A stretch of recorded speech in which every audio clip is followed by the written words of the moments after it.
What do you think would happen when you allow a country to invade Congo? When you allow Rwanda to invade Congo and displace millions?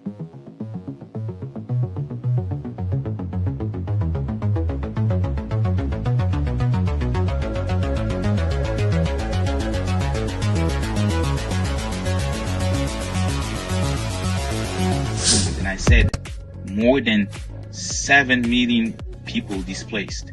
You create perpetual asylees. You create perpetual refugees that can no longer live in the country. And we had Raphael talk about how the people of the Congo are being ethnically cleansed. But what makes us cry is part of genocide, because they trying to destroy community around there to come to go and change the situation, which is in DRC, our country. So we've been protesting, we've been breaking silence about genocide in Kivu, which Rwanda imposed to us as a puppet. Those who profit from the war want those lands to be empty, or want those lands to be populated by other people. He said it, I didn't say it. And that's the narrative that you hear from most Congolese people when you ask about them. You ask about why they're being killed.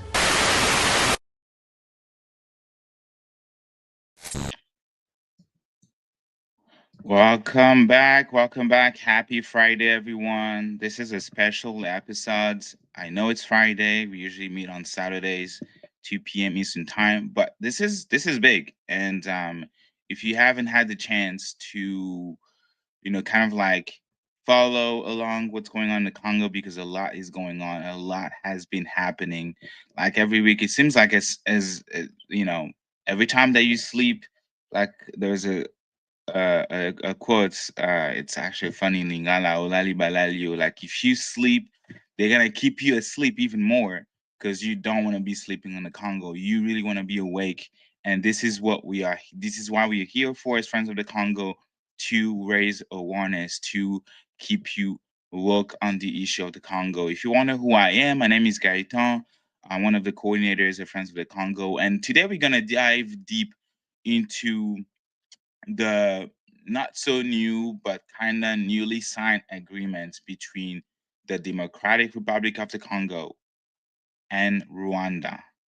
As we've been saying for months, for years, for 3 decades, ever since our even creation 2004, talking about the war that has been imposed on Congolese people for 3 decades now. And this deal signed just yesterday in Washington D.C. There was the deal itself was signed on June 27th, and I think had a 3 hour even episode trying to break down, line by line, item by items, what the articles or what the points in the accord, what that meant. And we brought to you guys, experts to discuss, dissect. Our executive director was here himself. We had a think tank to discuss this issue as well. We had journalists, we had activists for months, ever since the signature or the signing of that accord. We brought to you people to make you understand the danger of that accord and what that means really for the Congolese people, for Congolese sovereignty. So this deal, like I was saying, signed yesterday, has been drawing a lot of attention. And we like what, 24 hours later, I was personally at work. I wasn't able to fully watch that and even paying attention, just a bit of it. So today and tomorrow we are going to dissect that. And even later in the show, like right, very soon, I'm gonna bring his actually on backstage, our executive director Maurice Carney. He's gonna join us to help us or help me break it all down for you. But first, really, I want to talk about what it means and what and who stands to benefit, right? Like, so if we have to like kind of like lay out the landscape, we've seen both President Tshisekedi and President Kagame visiting Washington, and this agreement is a big piece of why they were there. But beyond the official speeches, which I found very interesting, and I think we'll have a chance. I was able to find a few clips.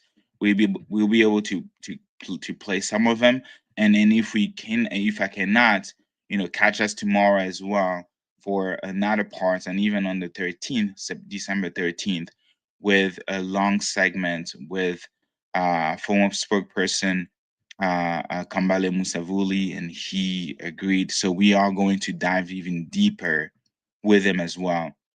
So now let's kind of like picture the thing, like the real story of who's actually profiting this accord. We know that American companies are lining up to enter the DRC mining sectors, and that hasn't been. I cannot really understate this enough. I cannot really emphasize this enough, that this new economic plan, excuse me, is bringing actors to the Congo. And if we look at the track records, we see familiar names, companies like Ivanhoe, for example. And I think that was kind of said on that it was announced the Ivanhoe Mines Roberts Freeland just said that his company project to Congo said that his company's project in the Congo are creeping up on 10% of the country entire GDP, and that's Michael J. Kavanagh who tweeted that. So we will talk about that, like really, like Ivanhoe, not sure if I'm pronouncing the name even correctly, have been involved in the region and have faced scrutiny over human rights concern in the past years, and we've seen that happen even in the midst of a peace deal, and it's in really an economic reshuffle where certain U.S. actors are really poised again, to really significant access to Congo resources. It's also important to talk about the real beneficiaries and who they are, right? That we've seen prophets and watchdog pointing out that while the deal is framed as path to stability, it's also about channeling wealth. And we even have the international rights advocates who is issuing like a lawsuit. They are actually putting a case against Apple. So some of these actors have been really implicated, like I mentioned, violation of human rights, and been known to even transfer resources from Rwanda into the U.S. directly under very questionable circumstances. So we'll also take a closer look at that side of the story as well. So now as we move forward, we also consider the legal angle of it, and that's the guest that I'm going to have the honor to receive tomorrow. Like I mentioned, international rights advocate Olamide. She will help us dive deep into that lawsuit that I mentioned, that's already been surfacing and talked about. So there is a peace narrative here, but there is also a big economic plan that could reshape who controls the Congo. So I'm gonna bring on stage Maurice Carney, the executive director, to kind of like help me, because I know contrary to me, he has been following that. So let me see if I can bring him on. Oh, hello, how you doing? I'm good. Yourself? I'm good. I'm good. Just discussing what everybody has been talking about, or what people have been eager to even hear our commentary on that. It is the signing of the accord. But before I go into you, I'm gonna play this clip that I found from CNN and just have your perspective. Hold on. Okay. Okay, let's do this. And you can tell how much President Kagame and President Tshisekedi don't trust each other based on what they said. President Kagame said that if this deal fails, it won't be Rwanda's fault, that these Washington Accords, as they're called, have all the elements necessary to end the war. And then President Tshisekedi, on his part, said that we hope Rwanda can agree to the terms of this deal once and for all. So there's no back and forth about supporting militia groups and essentially reneging what they've agreed on. The two men barely looked at each other. I was watching their body language, and they barely shook hands, barely looked at each other. That's how much mistrust there is between these two men. That is very clear from what I saw as well. There's a lack of trust here, which then begs the question, Larry. I mean, how far-fetched is this deal? I mean, how tangible, let me put it this way, is peace? This Washington Accord as they're called, will not end the conflict in eastern DRC. Just this week, 2 days ago, both sides accused each other of sabotaging this deal because there was fighting continuing in 3 parts of the eastern DRC. The Congolese military says they came under attack from the M23, and the M23 in a separate statement said that they'd been attacked by the Wazalendo, which is a militia group allegedly backed by the Congolese government. And so even while this deal is going on, there's no actual peace on the ground. And I was in Goma in September, and I spoke to the leader of the M23 rebel group, Kone Nanga, and he said they're not a party to this. They wish President Trump all the best, but they don't trust President Tshisekedi, that he is a crook. He used that word, crook. And he's gone back on every deal he signed before. Their intention is to go to Kinshasa and to overthrow him. There is another element to this, Larry, and President Trump, we played that little clip there, touched on that, and that is economic, right? The US is seeing this, using this as an opportunity to access critical minerals, of which, of course, the US relies heavily from China. Speak to that, the transactional nature here. That is a criticism in the DRC and in parts of Africa, that the US is not a clean arbiter in this, that it's interested in the rare earths. And President Trump said that they have signed separate bilateral agreements with both Rwanda and the Democratic Republic of Congo to access the critical minerals and the rare earths that exist in this region, this mineral-rich region, that, for instance, the world's largest reserves of cobalt are also coltan. These are critical in the manufacture of everything from electric vehicles to mobile phones, and the world needs a lot of them, and President Trump has not hidden his intentions for that. So that is the subtext here, that people say the US is only doing this because it's interested in those minerals, because there have been previous deals that have failed, and President Tshisekedi and Kagame both said that. There have been many previous attempts, but the African Union, in Kenya, in Angola, these didn't work out. So why the US? Why now? They praised President Trump, they praised Secretary Rubio, they praised Masad Boulos, who is his special advisor on Africa, but the critical minerals question cannot be ignored. Yeah, Masad Boulos saying this is a starting point. We shall see where this leads. Larry, good to see you. And from I think I thought I asked you for a second. So something really quick that I want to come back, right, as we are discussing this, because there was no shake. They didn't shake hands. That's one of the things that I noticed. So can you talk about a peace deal without having the two parties that are in conflicts even shake hands? Well, can you hear me okay, guys? Yeah, I can hear you. Yeah. I mean, it's symbolic in the sense that it reflects, that's one other element that reflects the reality on the ground. They're not shaking hands in Goma, so why should they shake hands in Washington? Meaning that the conflict is still ongoing, the eastern country is still occupied, Rwanda is still at war against the Congolese people, and so it's kind of interesting, like the signing and the agreements, they're like a facade, and both men kept it real, with each other, because there's no love lost between the two of them. I mean, just last week in the press conference that Kagame held in Kigali, he went back to what he's repeated on several occasions, that he questioned the legitimacy of Tshisekedi, saying that he wasn't elected.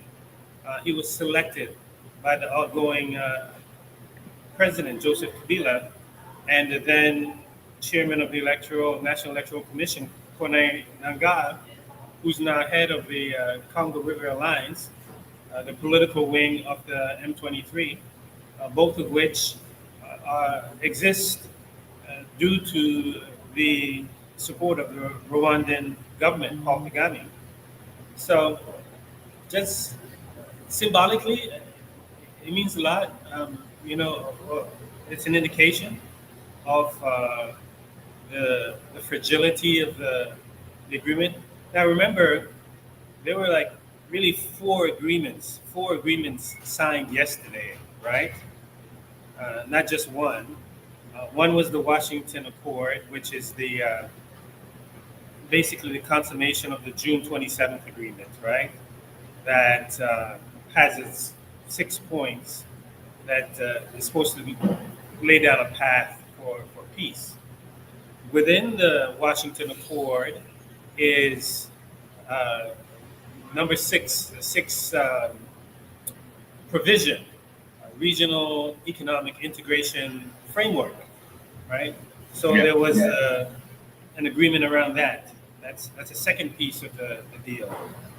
And then there was a bilateral agreement between a strategic partnership between the DRC and the United States, which was dealt with energy, dealt with infrastructure, dealt with critical minerals, and that was a 17-article strategic bilateral agreement between the DRC, the Congo, and the U.S. I think that's the one that's the most critical because it speaks to strategic reserves of minerals.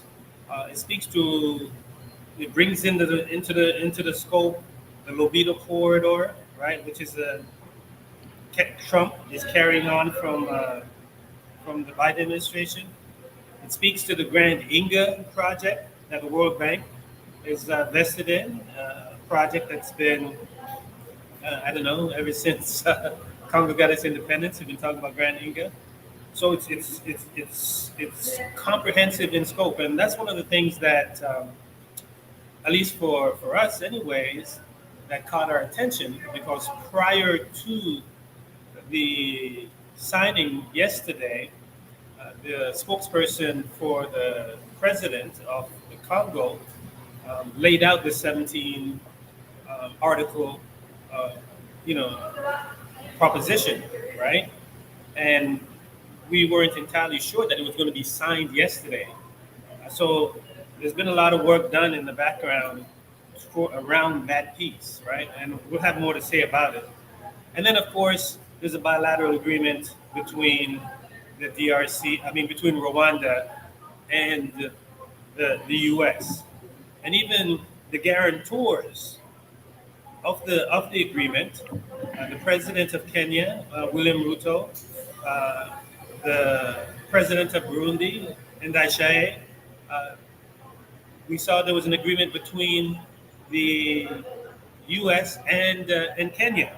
That was a part of yesterday's effort. So there was a lot, and it's going to take a minute to, unpack all of it so that we can lay it out clearly for people. But there's certain structural elements that I think are noteworthy, even before we get into the agreements, right?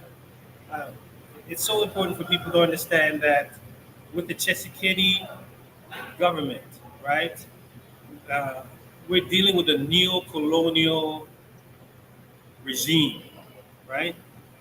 What does that mean? When we say it's a neo-colonial regime, that means its imperatives, that which it responds to, are not the masses of Congolese, but what Samir Amin would call, or Emmanuel Wallerstein would call, the metropole, right? The capitals in the West. The regime is looking outward, responding to Paris, responding to Brussels, responding to London, responding to Washington. In fact, it sees its salvation there. It sees the future of its own regime and of the Congo there, the solutions coming from outside, right? So when Tshisekedi gets back to the Congo today, the territory is occupied. I mean, the east of the country is occupied. But he's coming back, and his coalition organized a motorcade celebration from the airport into the city, right? Because he was at the White House with Donald Trump, right?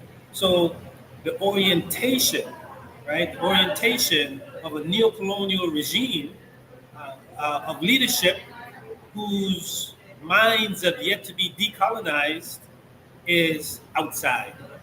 That's where the answers lie, right? Mhm. That's where it's Donald Trump who's going to end the war, right? Right? It's Donald Trump who's going to end the war in the Congo, right? It's Donald Trump who's going to rescue me, right? So I think that's really important for us, for people who, if you don't know anything about the deal yet and wondering what this is all about, it's important to understand that the leadership, the elite in Kinshasa, and really in Kigali too. Kigali is a neo-colonial setup as well. Even though Kagame is far more savvy than Tshisekedi, and he puts out this anti-Western rhetoric. Make no doubt, have no doubt about it. It's also a neo-colonial regime that's in Kigali.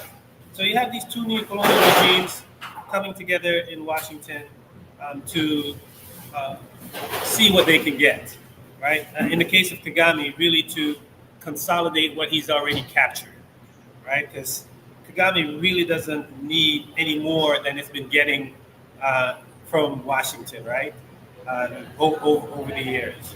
So I think it's important to lay that out so that people understand what we're getting into, what the positioning of the president of the DRC and where he sees the salvation of Congo, and he sees it. That's why he travels all around the world. I know people in Kinshasa make fun of him, like, hey, where is the president this time?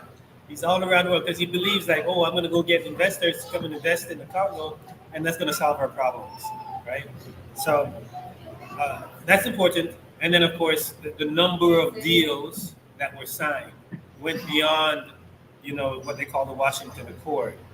There's Washington Accord, Regional Economic Integration Framework, which is a part of that. A deal is signed around that.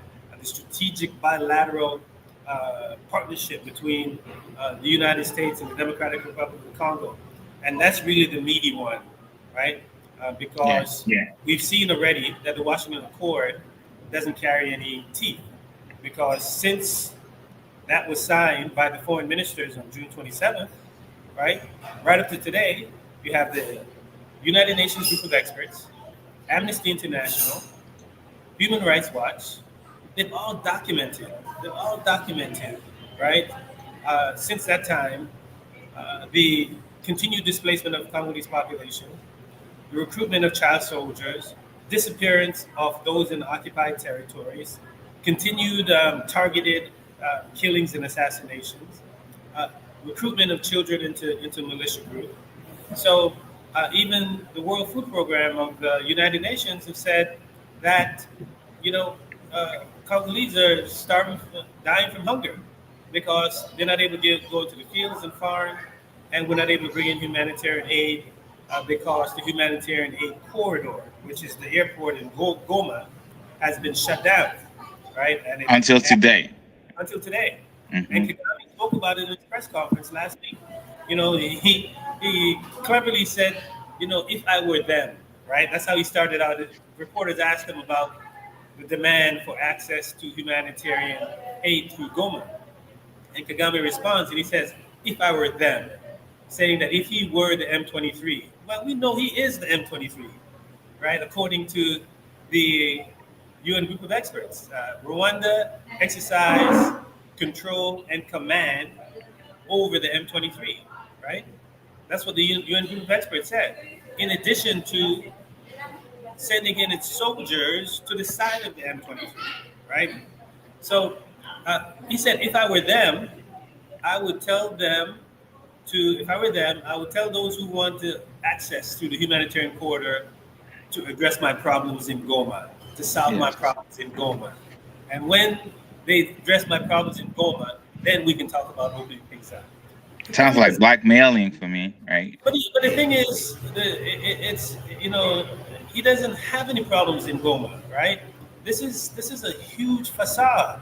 This notion of 30 years, Democratic Forces for the Liberation of Rwanda being the rationale, right, for Kagame to go into the Congo. Remember, Gaetan. Not even, I think, a year ago, right?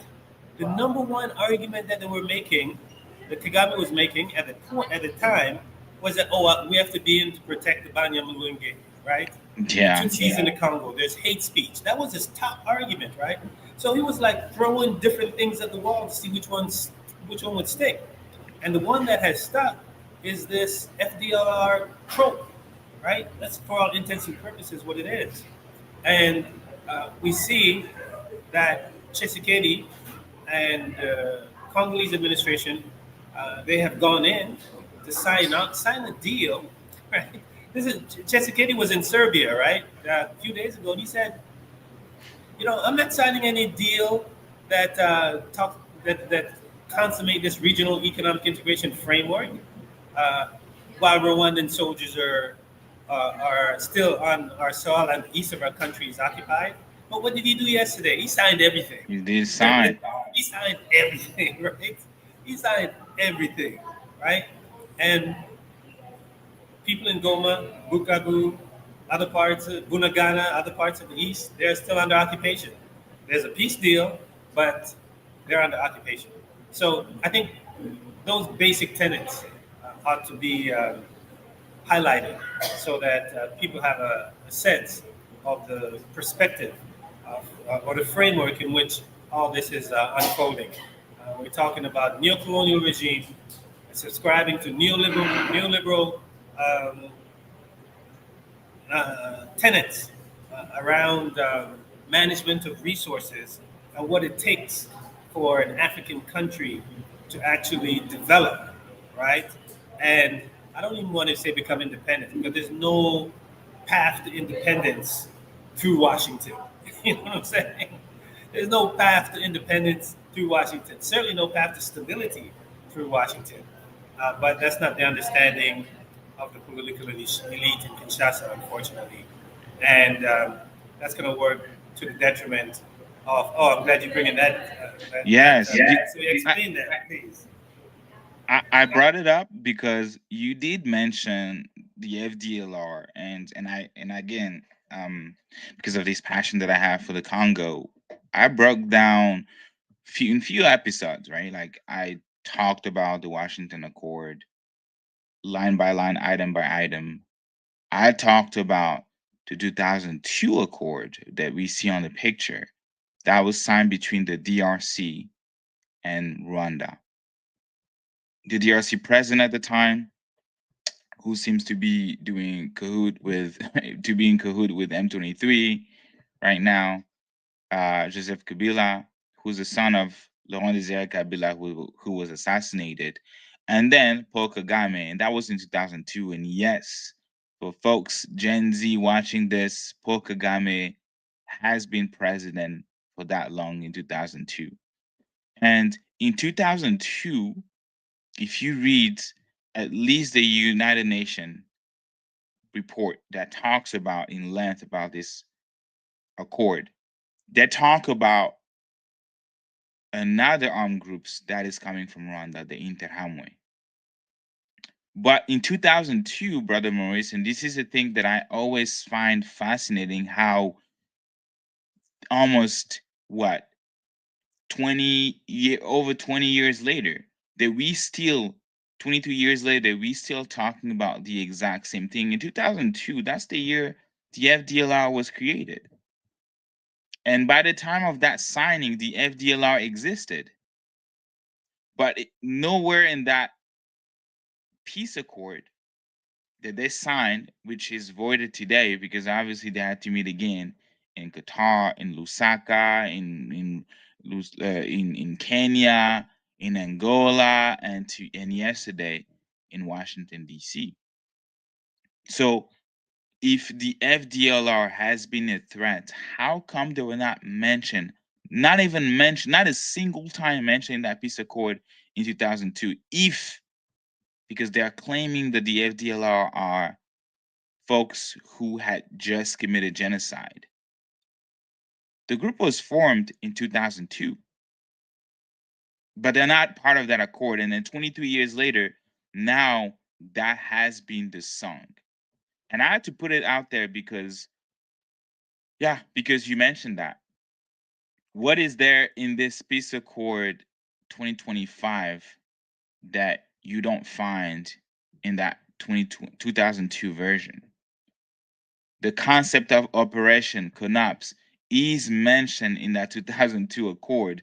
And I did ask offline Brother Kambale, why they keep using the same thing? Like, why is it the same term, the same concept? And Brother Maurice, he said, why would they change? It worked. Why would they change something? Sorry, you what did you say? It works. Yeah, it worked. Why would they change something that works? They're gonna use the same method, the same strategies, because that is what has been working. And I'm gonna play part of Donald Trump speech. Okay. We're gonna speed up, but whenever you feel like you want to jump in the comments, just do it. But again, just for the audience, I haven't watched the whole thing because I was at work. I had stuff to do. Congo doesn't pay my bills, so then I'm like catching up with everyone else, and then also being able to hear these things for the first time and have a conversation with you, and later on even talk about the legal aspect of it and more in-depth analysis next week. So we're gonna do that and comment as we hear, and that's Donald Trump, the 44th and 47th president of the United States.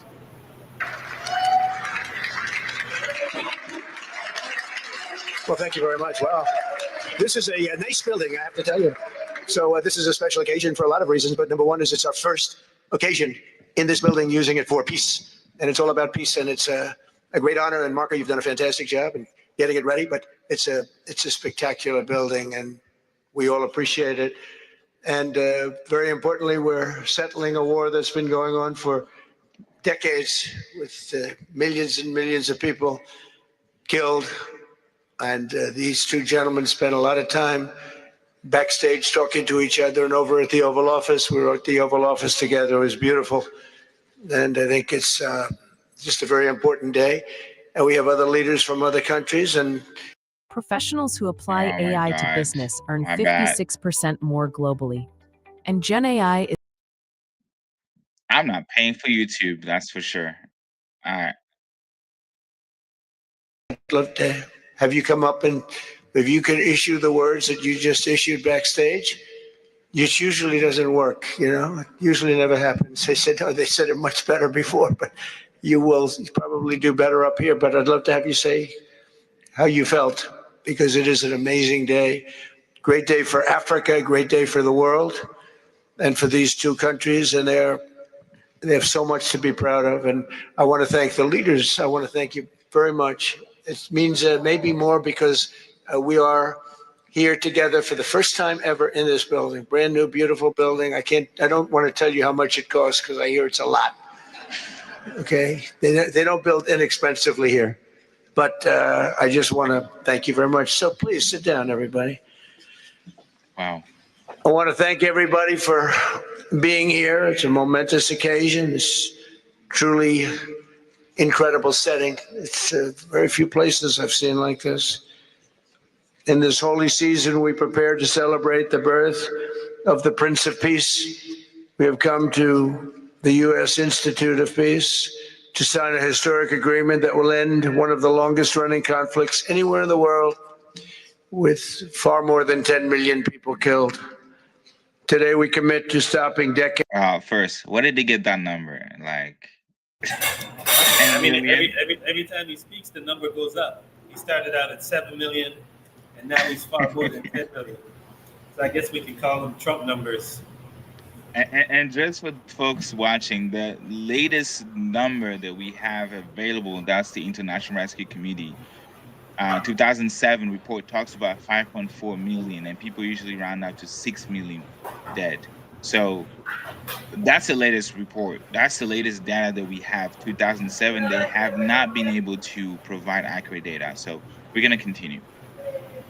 Decades of violence and bloodshed, and to begin a new era of harmony and cooperation between the Democratic Republic of the Congo and Rwanda. I want to thank the two courageous leaders. They are courageous leaders. They really are courageous leaders, great people. President Tshisekedi of the Democratic Republic of the Congo and President Kagame of Rwanda. My God.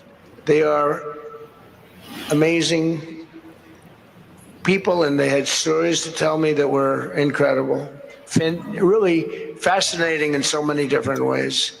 Sad and beautiful, both sad and beautiful, and today makes them beautiful. I've just held really fantastic meetings with both men and representatives of other countries where we discussed the importance of upholding this new agreement. Very detailed, powerful agreement. I also want to thank several foreign guests and dignitaries in attendance to celebrate this magnificent event, including the president of Angola. Please, would you stand? And so great to see you. Thank you. The president of Burundi. Thank you very much. Wow. Great to see you again. That was a cool house. Yes, The indeed. president of Kenya. We have the Olympics here. You know, they do very well in the Olympics, those runners. I don't know what the heck you do with those runners, but they are very good. I've been watching them for a long time. So we have the Olympics coming to the United States. You know that. Thank you very much. And you'll come as our guest. Thank you. And the president of the Council of Ministers of Togo. Thank you. Thank you very much. Togo in the house. Congo. The vice president of Uganda. Uganda. Okay. Thank you. It's such a beautiful color. Like all these guys are wearing these dark suits. You just stand out for a lot of reasons. Beautiful. The foreign ministers of Qatar. Okay. Qatar in the house. Thank you. Thank you very much. Say hello to my friend. Not be in the house. Great man. And the United Arab Emirates. Thank you. UAE. Thank in the you. house. My regards, right? Of course. And the chairman of the African Union Commission, who's done a fantastic job. And thank you for all your help. We appreciate all your help. We should talk about all the Special people group in of the house, people. Titan. Yeah. A very special thanks as well to Secretary of State Marco Rubio. What did you say? We should talk about, just as he's listing those countries and names, I think it's important for people to understand why those people are even there.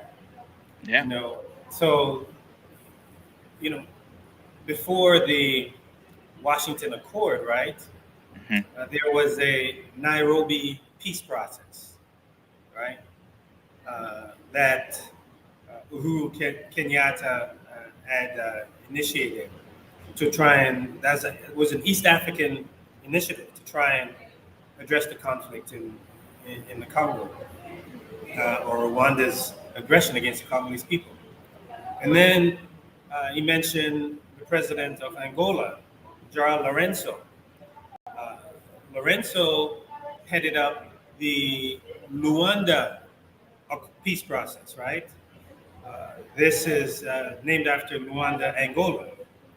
And Lourenço was appointed, you mentioned the African Union, by the African Union to lead that Rwanda peace process, to try and bring Tshisekedi and Kagame together. In fact, Rwanda and the DRC, they met. You know, the Biden administration, National Security Council was deeply engaged in trying to bring the sides together. The U.S. was concerned about things getting out of control in the Congo. They were dealing with Ukraine and Russia. They're dealing with the genocide that was being committed against Palestinians in Gaza, and they wanted to keep a third front on their wraps. So U.S. was implicated in that. Since the U.S. came in well, even before we get to that, in December 2024, that Rwanda process was, advanced. There's supposed to be a final meeting in December 2024 for there to be a signing of a peace accord. between the DRC and Rwanda. This was to take place on African soil, right? It was an African process. The African Union had designated the president of Angola to lead this process. Kagame didn't show up. Kagame didn't show up. Now, he didn't show up in December 2024. And it's important to note, not only didn't he show up, but the context in which he didn't show up, right, was that the Democrats had lost the presidential elections. Trump had won, right? Remember, the Democrats were putting pressure on Kagame, not just pressure in diplomatic talks, they were using carrots and sticks, right? And one of the carrots that they put in offered to Kagame, according to former Biden officials in the State Department, was the extension of the Lobito corridor up to Rwanda, right? As an economic incentive for him to sign a deal with the DRC around, peace in the Congo, or at least Rwanda pulling back its support of the M23. So this is December 2024. We're in a transition from the Democrats, led by Joe Biden. Now the Republicans are taking over with President Trump. So you have to figure Kagame reason, I'm going to take my chances with Trump. I'm not going to sign a peace deal now, right? I'm going to take my chances with Trump. And he upped the ante.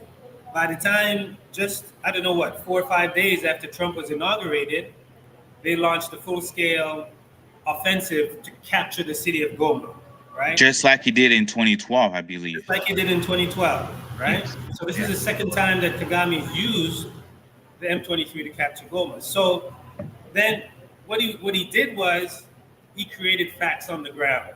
I have control of Goma. Just like in his press conference last week, he said, if I were them, I have Goma. I tell them what my terms are, right, to get access to the airport to get humanitarian aid in. So Nairobi, Kenya, Rwanda, Angola, the African Union, and then of course he brings in. If we move into 2025, when Goma is captured, the east is occupied, Bukavu and other parts of the east are occupied, and now Tshisekedi is on the ropes, right? And he launches a Hail Mary to Donald Trump saying, hey, we saw what happened in the White House between you and Zelensky in Ukraine. He didn't want to give up his minerals for security. Well, we're going to give up ours for security, right? He made that offer to Trump, and Trump responded. And as a part of this whole process, we saw that Qatar was brought in, right, to be a player, because as Kagame and Tshisekedi, they were at each other. Rwanda's occupied eastern Congo. Qatar was the first one to bring the two presidents together. They went to Doha, right, in the spring of 2025. They just showed up in Doha. People were like, what are they doing together in Doha, right? So Qatar, of course, has economic interest in Rwanda, economic interest in Congo, throughout the continent, really.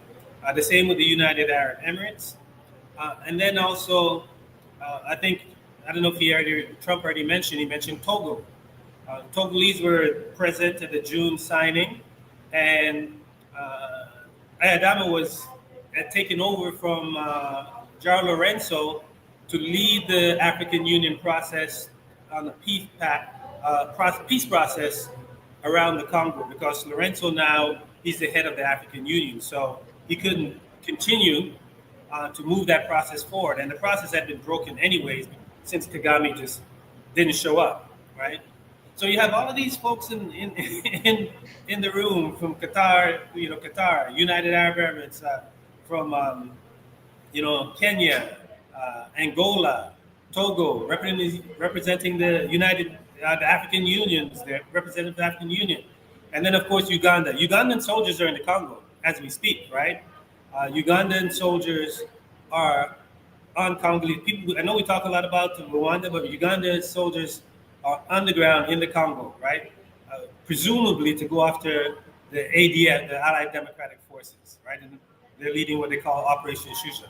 So what you see here is the coterie of players involved in what's unfolding around the Congo. And what is consistent among them is the economic interests. Even the Congolese elite themselves, right? Mm-hmm. They're looking for this is a bounty for them. You're going to have investment dollars coming in. That's, there's just so much that can be said about that. But at least with what Trump laid out in terms of the people in the room, I wanted to share with the audience the history of those people, of those representatives in the room. Not them personally, necessarily, but their country, where they come from, and the role that their countries have played leading up to this, what Donald Trump says is a historic signing of an agreement in the newly named Trump Institute of Peace, because the building they renamed it, yes. And he gave thanks to Marco Rubio, the Secretary of State, saying that, this is a great idea you came up with. You did it all on your own. Okay, I'm sure. So, of course, it's a building that's now named after Donald Trump. So it costs a lot of money to refurbish it and get. What interesting to see. It would be interesting to see when the next president comes in, if they're going to just take his name off, if they're going to remove Trump's name off of the Institute of Peace. So, but the peace, quote unquote, peace deal between the DRC and Rwanda has the distinction of being the first in the U.S. The Trump Institute of Peace in Washington, D.C. So maybe you can continue with this. Yeah, but real quick, because you mentioned Qatar, that they met in Qatar, something on the Congolese side. President Tshisekedi during the campaign had said that he would only meet after the December meeting that President Kagame did not show up, right? That you mentioned that during the campaign, the 2023 campaign, President Tshisekedi had said that he will only meet he would only meet his counterpart Paul Kagame in heaven, and few months or weeks after that, they were meeting in Qatar. So there was a friend of mine on X, Joan Mafuta, that I salute. He he drew this to be, and he said something along the line. I did not know that Qatar was heaven. So, but that was just it. Yes, I'm going to continue with the speech. Let's go. Rubio, Marco, please stand. Thank you. And thank you for putting a certain name on that building. I said, boy, that is good. That blew up last night. It's a great honor. It really is. On this building, it's a great honor. Thank you very much. I assume you had a lot to do with that. Just a little bit. Yeah. I like how Trump goes off. Appreciate it. And Senior Advisor for Africa, Masad Boulos, who's been fantastic. Thank you, Masad. All of these people, every one of them were indispensable in forging this agreement. Let me also recognize Senators Mike Rounds and Lindsey Graham. Let me see if I can Lindsey, thank you. Mike, wherever you may be. Ronnie is that great. So many more. Doesn't matter. Thank you. It's so easy to become a podcaster with real. This. One thing I will not do, pay for you. Of the Institute for Peace, Darren Beatty. Thank you, Darren, very much. Millions and millions of people have been tragically killed, went on forever, and countless more have been displaced from their homes. Families have been destroyed.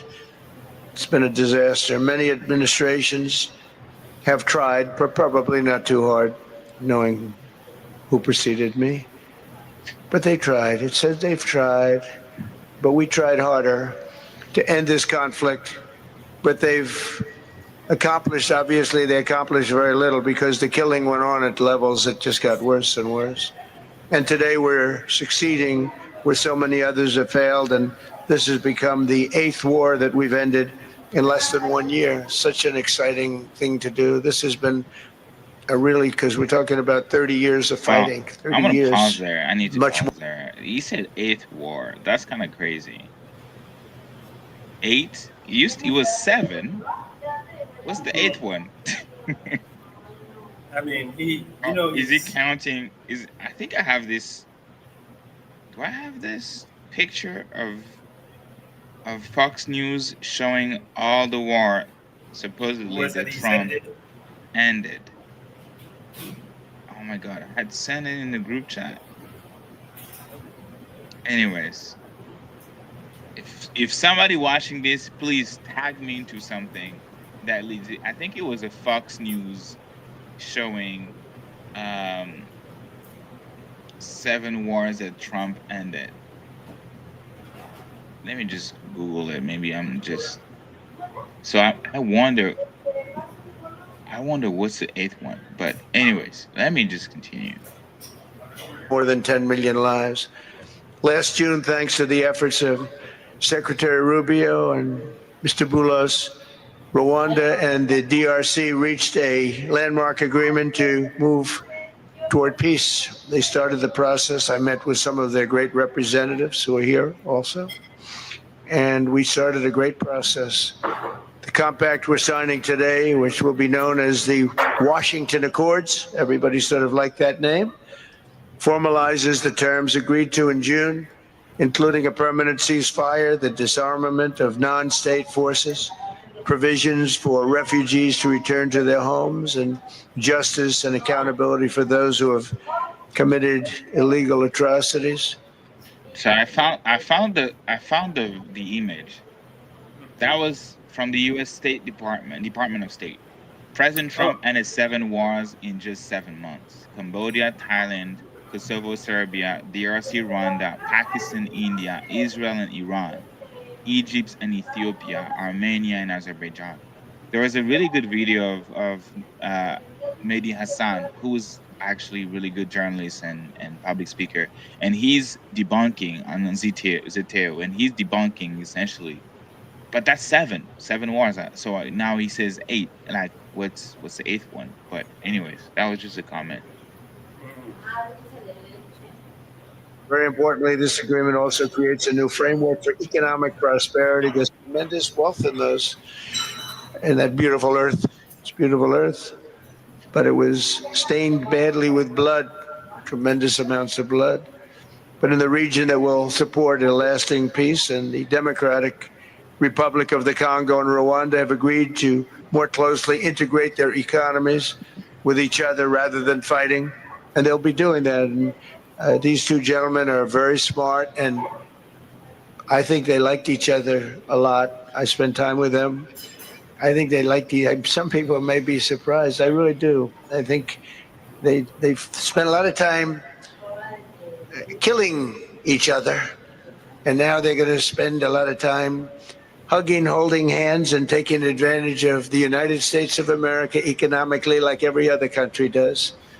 So they're going to do very well, but they do have some very valuable things. They're going to have a lot of money and a lot of success, and I think they're going to get along really well. So I hope so.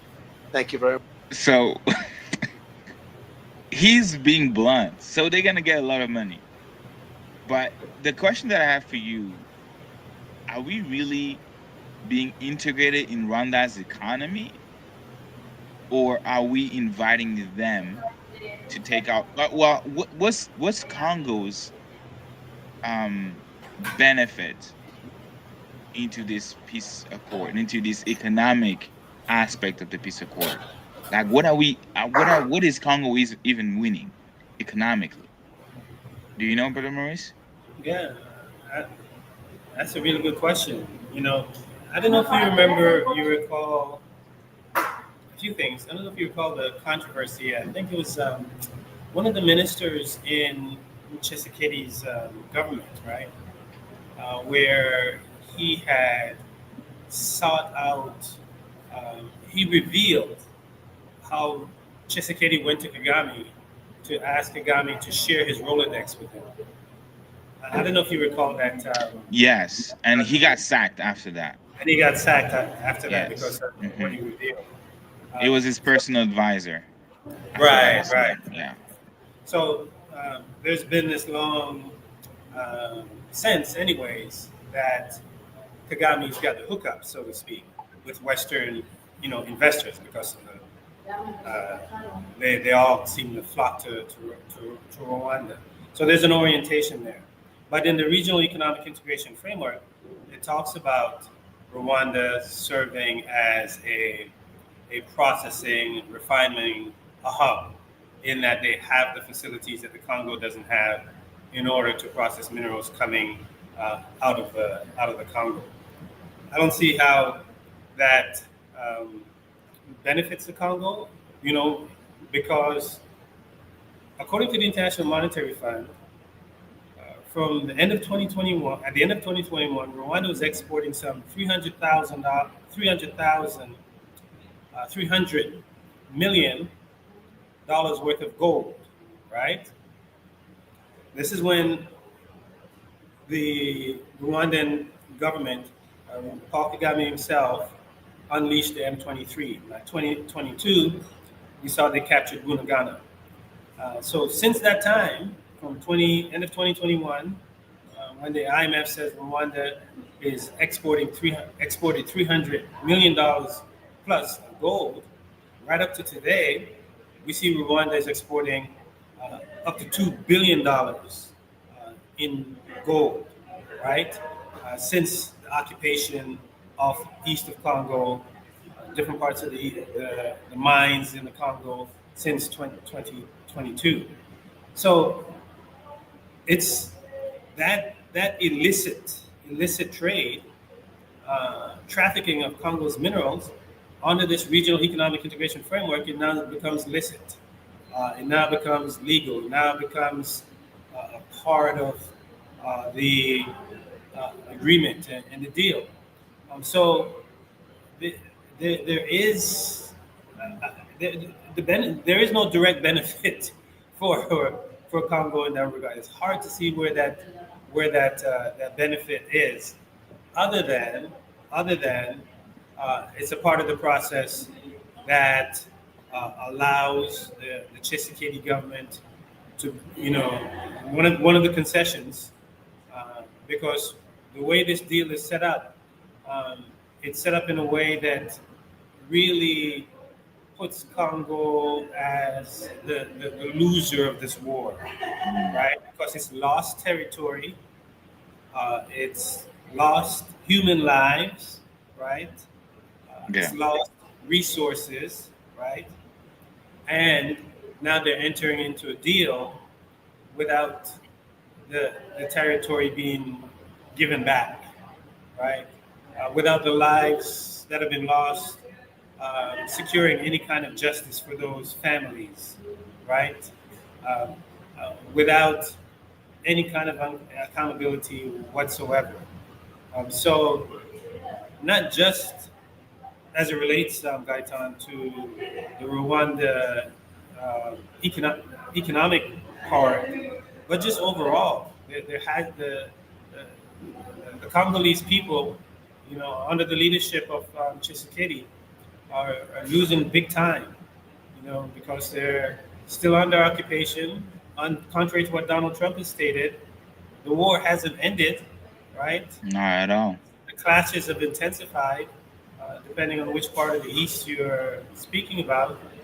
So it's in a lot of respects, it can be kind of depressing, to see such fanfare and such hoopla while Congolese people are still dying and children are ducking on the tables. Of a video we shared on our Instagram page yesterday, because there's crossfire between the M23 and the Wazalendo and the Congolese military and the Rwandan soldiers.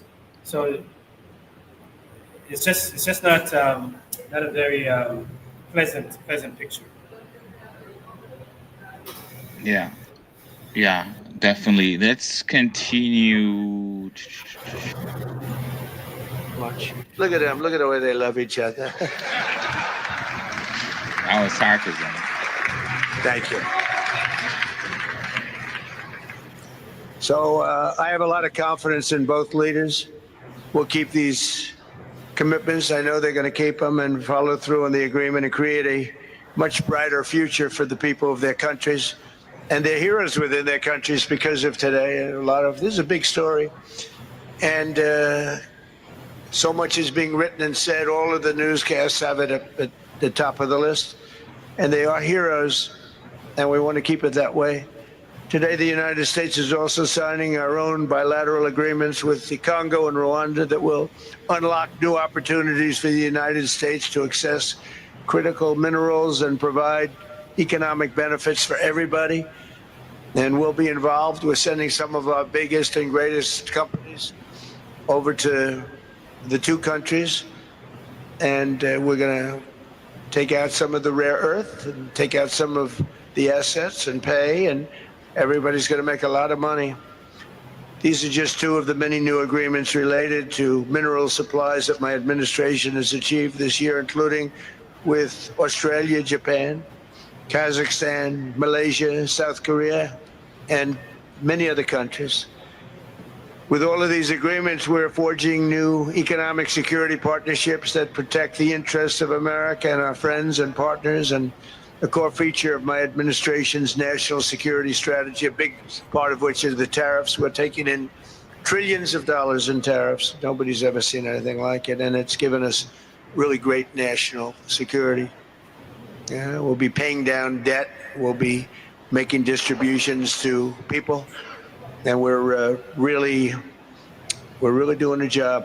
It's amazing. I was with a gentleman, the future king of Saudi Arabia, and you've heard me say this a couple of times, but for years, nearly every solution for erectile dysfunction has focused on one thing. I think YouTube is really trying to make me pay for it.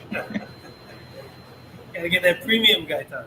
No, man, I'm not doing that. And actually, Qatar is represented today, and UAE is represented, and your leader said the exact same thing, different words, but the exact same thing, that 1 year ago, they thought our country was dead, and now our country is the hottest country anywhere in the world. We're the hottest country anywhere in the world. Nobody's ever seen anything like it. We have over $18 trillion. That's just in 10 months. And now it's just him talking about himself. Being invested in $1 trillion in history is the people that we named. Some of the others that unfortunately we didn't name, we just couldn't do that. But for your vision and for your courage, because it's made it possible to begin healing old wounds and train good men, and they're two very doing a great job. These are two men that are doing a great job, and again. Okay, I think that's all, because the rest is just talk about himself, because that's Donald Trump. That's what he does. But he said something very interesting that he said that everybody was gonna make money, right? Was gonna make a lot of money. But what he meant is really the United States is going to make a lot of money. But hasn't the United States been still benefiting from or getting Congo's minerals despite the war? Because it gives the impression that all these years the U.S. has been absent, that the U.S. hasn't been exploiting, hasn't been buying Congolese minerals, whether it is directly from Congolese, from the Congolese government, or from like third parties, right? Why trying to frame the narrative as if the United States was never present, and now they are? Like, why would they reframe it that way? I mean, you have to, when Trump speaks, President Trump speaks, you have to take it with a pinch of salt, right? I mean, he just declared, he said that the war is ended. It's not true, right? So he speaks in a way that presents himself as being the answer, right? Like, whatever good things he's trumpeting, right? He's saying, well, they've never been done before. It's only when I came along that we have peace in the Congo. It's only when I came along that we're raking in trillions of dollars. It's unprecedented. So he presents things in a way where you think that history begins with him, right? So it doesn't, you can't really go make an analysis based on what he says like that, right? certain things that he says. So we know the history of U.S. corporate engagement, in the Congo. Just think about it. When the M23 and Rwandan soldiers were moving across the east of the Congo this spring, they captured a territory called Walikali, right? Yeah. Walikali is rich in tin, right? The Bisi mine that's there in Walikali. And that mine, the mines are there, the concession is there, is owned by an American company, Alphamine. When President Trump appointed a senior advisor to Africa, Masad Boulos, and he went to Africa to speak with Tshisekedi and Kagame, one of the demands he made was for the Walikali, the Bisi mine, the Alphamine mine, to be reopened, for the M23 to pull back, because when the mine was shut down, when it was captured by the M23, it had a significant impact on the tin market. We saw tin prices shut up, right? Because that mine, I think it produces, I don't know, up to 10% of tin coming out of, into the market. And so the Alphamine couldn't operate anymore. So one of the demands that, Masad Boulos made of Kagame and the M23 was for them to back off of Walikali, so that Alphamine can start operating again. Alphamine is an American company, one of the American companies there in the region. The largest copper mine at one point,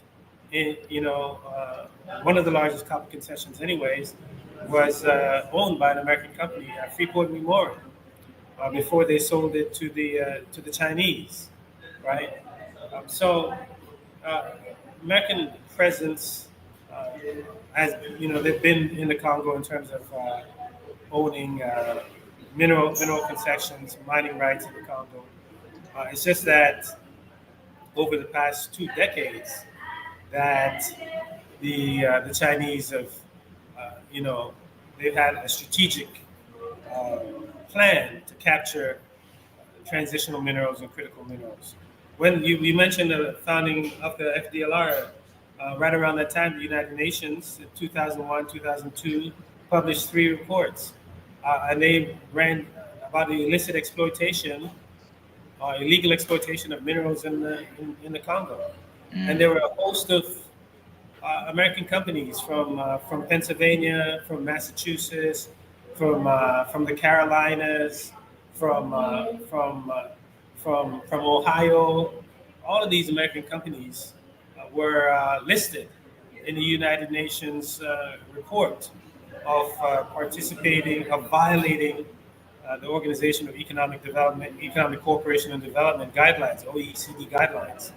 So there's just a long history of American companies being engaged in the Congo. I think another aspect of it is what Trump may be referring to also is another level of investors coming in, right? Where you, if you look at the bilateral deal, the strategic partnership between the DRC and the U.S., the deal that was signed yesterday, which it's 17 articles, right, in that deal. So we really have to do a program where we just go through it one by one, by time to break it up. But what you see in that strategic partnership deal accord is that they talk about the Congolese government creating a viable business environment, right, for U.S. investors to come in. So it's Which another. should be really hard, knowing how corrupt the Congolese government is right now. Yeah, I already paid for that. We know how the Congolese corrupt Congolese government is. And interestingly enough, that's something that Rwanda offers that the Congo doesn't. The doing business index, Rwanda is a much higher level than the Congo. But in any case, starting even from the Biden administration, right? One of they've been trying to, the U.S. government, this is not just Trump, right? But the U.S. government has been trying to create an environment in the Congo where another type of investor can come in, right? The Black Rocks and the financial firms, right, can come in and invest. Remember, and one of the efforts that the Biden administration was pursuing was to try and move Dan Gertler out of the way, right? Because Dan Gertler is on the sanctions list. He has control of a number of concessions, and U.S. investors wanted to come in, and they're saying, well, this guy is like, he's a corrupt figure. He's on the sanctions list of the Department of Treasury. We're not going to go in there and invest with this, in that kind of environment. So the Biden administration was trying to work out a deal where they offer, hundreds of millions of dollars to Gertler for him to give up his concessions, so that American investors can then get access to those concessions and be more confident in investing in the Congo, because this one corrupt individual that they have, that the United States has on the sanctions list, would be like out of the way, and there'll be a sign of, a more transparent space for U.S. investors to come in. So that's probably part of what Trump may be referring to as well. Trying to the creation of an environment that's conducive for U.S. investors, and would enable different agencies in the U.S. government to also come in and back those investments, right? Like the Export-Import Bank, for example, or the International Finance Development Corporation. They're talking about raising billions of dollars in concert with Wall Street hedge funds in order to invest in the Congo and really in other parts of Africa as well. So that's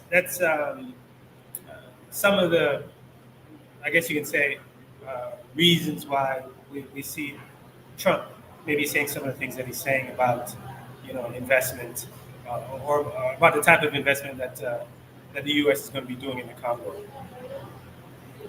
Yeah, and there is so I'm gonna play now the rest. I wanted to see if I could let me see profile.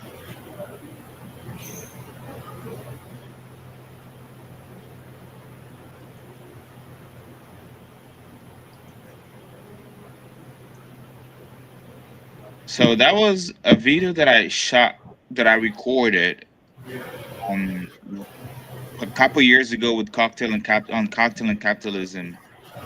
So that I salute them, and that was regarding the White House under Biden trying to remove Dan Gertler from the sanction list. So listen, this person named Amos Hochstein. The dude is the current White House senior advisor to President Biden for energy and investment. And he says something very interesting in the New York Times. When we said that we would go to the moon, nobody knew how to get there. We just said we would, and we made it happen. So that is how we have to approach this energy transition. End of quote. So you have Joe Biden's senior advisor literally suggesting that we should not care about the fact that 40,000 children are forced to work in a mine, that we should not care about Mr. Gertler's uses of corruption to bribe Congolese elites to acquire all those companies, right? That we should not care about those armed groups. Over 6 million people who died since 1996. We have 7.1 million people displaced as of October 23. Joe Biden's administration clearly is showing us that by abetting genocide in Gaza, obstructing criminal investigation against Benjamin Netanyahu, and easing sanctions on Dan Gertler, at the end of the day, the U.S. does not care about human rights. That the U.S. does not care about international law. that the US does not care about black and brown bodies. Either it is from Gaza Strip to the Congo mine, because we are disposable anyways. So that's the cocktail and capitalism. So folks should go ahead and go and listen to that podcast. But I'm going to show the rest of it, because we now gonna hear from President Tshisekedi's brother, like he said himself, President Kagame, that was his brother a couple years ago when everything was fine. And then the president of DRC doing a great job. These are two men that are doing it. Okay. Excellency Donald Trump, President of the United States of America, Excellencies, heads of state and government and former heads of state, distinguished ladies and gentlemen, I want to begin with some words of thanks.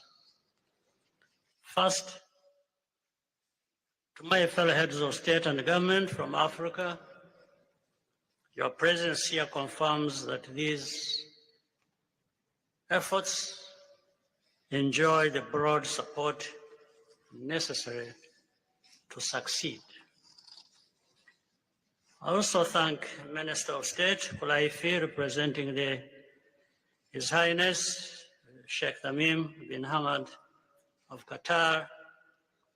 The role of Qatar has been absolutely central in getting us to this point. But of course, the biggest vote of thanks goes to President Donald Trump. No one was asking President Trump to take up this task. Our region. Monday.com, the opposite of any work platform we tried in the past.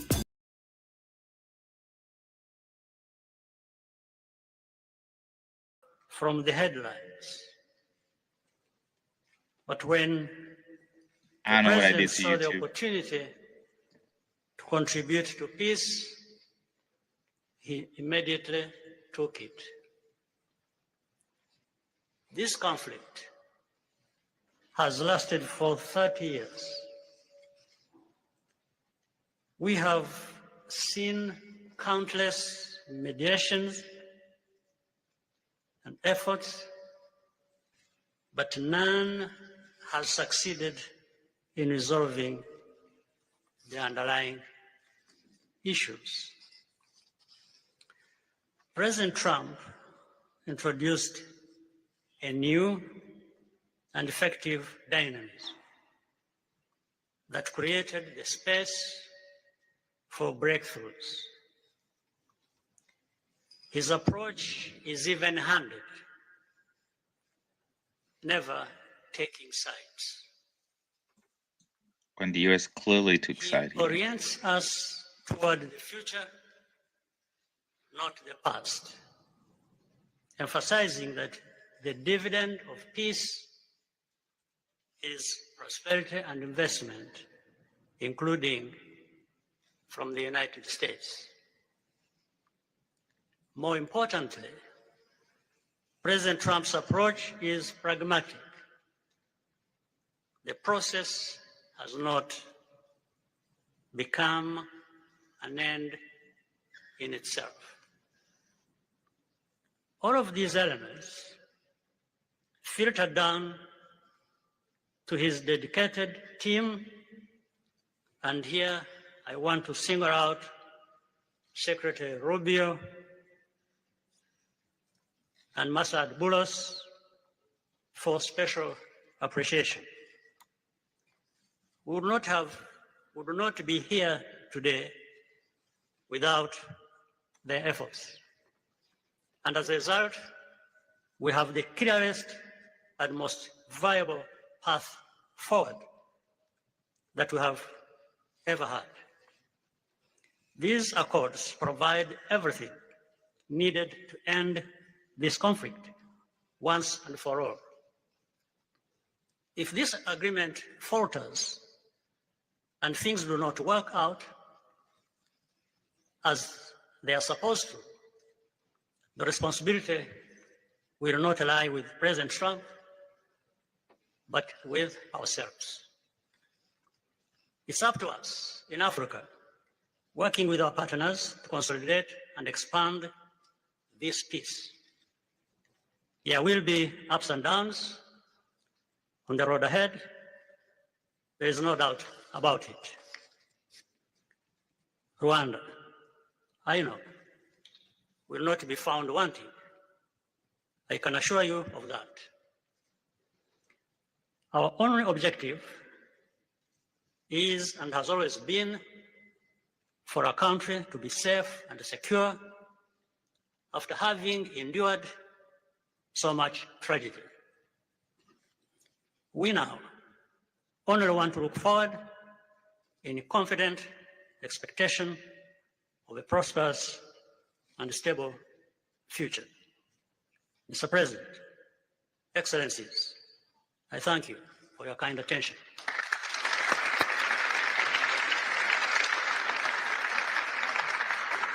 Okay. To be fair, that was an okay speech. But the problem that I have with his speech is that it makes it seem like Rwanda is not the occupier here, Brother Maurice. What did you think of this speech? Yeah, I mean, you know, we often say that Congo's been caught in a death trap, the Congolese people, for the past 3 decades. A death trap that's been imposed on them by their neighbors, Rwanda and Uganda, with the backing of the West, right? You showed earlier the picture with Kagame and Kabila, 2002.